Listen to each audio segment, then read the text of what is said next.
On a Friday in April 1967, 200 teenagers packed themselves into a small auditorium in Palo Alto, California. They sat in silence, backs straight, hands folded in their laps.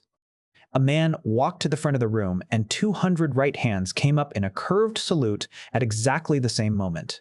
Nobody counted them in. Nobody had to. They were waiting for a television broadcast. In a few minutes, they believed, a candidate for President of the United States was going to appear on that screen and tell the country that they existed. The screen stayed blank. There was no candidate. There was no national movement. There was no leader. There was a history teacher, and there were 4 days. This is the third wave, and almost everyone tells it wrong.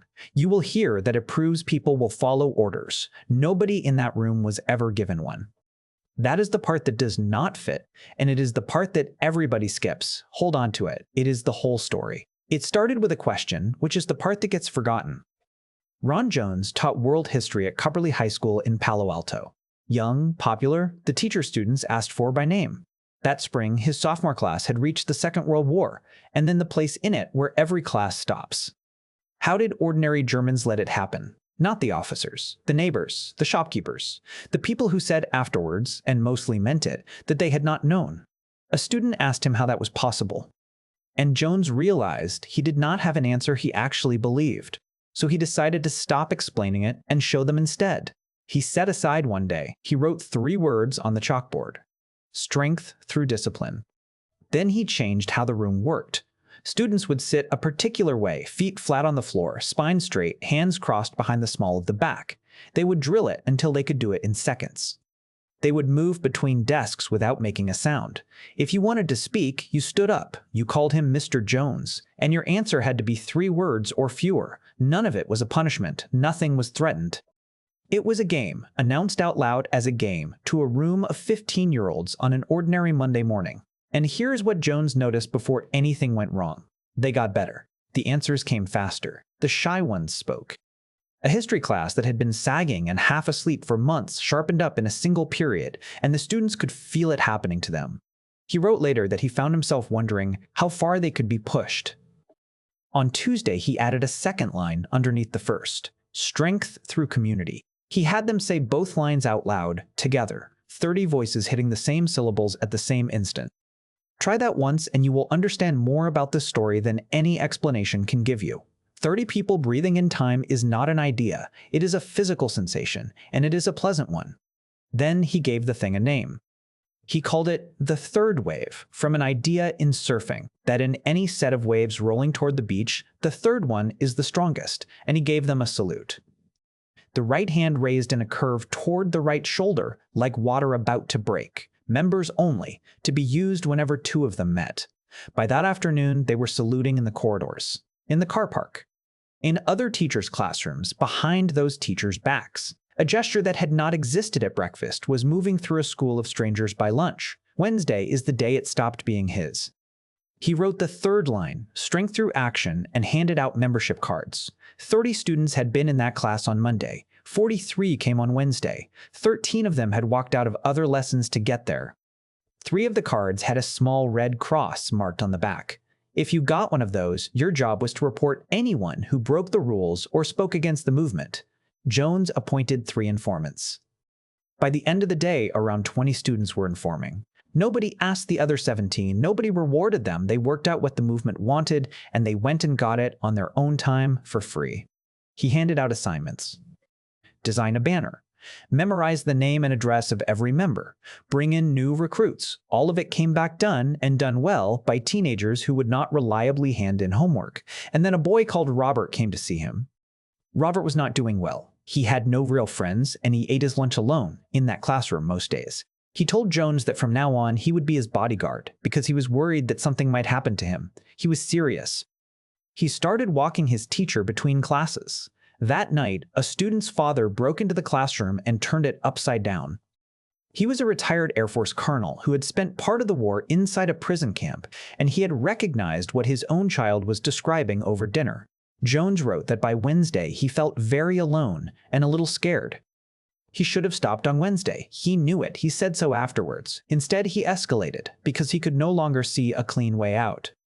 There were now more than 80 students in a room built for 30, and they had all turned up expecting something, so he lied to them. Enormously. He told them the third wave was not a classroom exercise, it was national. There were more than 1,000 chapters, exactly like theirs, across the country, held quiet on purpose, and tomorrow at noon, a candidate for President of the United States would go on live television and announce it to the world. They believed him. Of course they believed him. They had spent 3 days practicing believing him. There were students who did not. 3 girls kept asking questions, and their parents had started telephoning the school. They were removed from the class. And Jones assigned other students to make sure those 3 could not get into Friday's rally. Sit with that one for a second. He did not have to remove the doubters himself.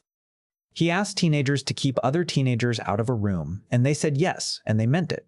By Thursday night, Jones wrote, he was behaving instinctively like a dictator. 200 students came, not just his class. Students from across the district, from schools where he had never taught, who had heard there was something worth belonging to and wanted in.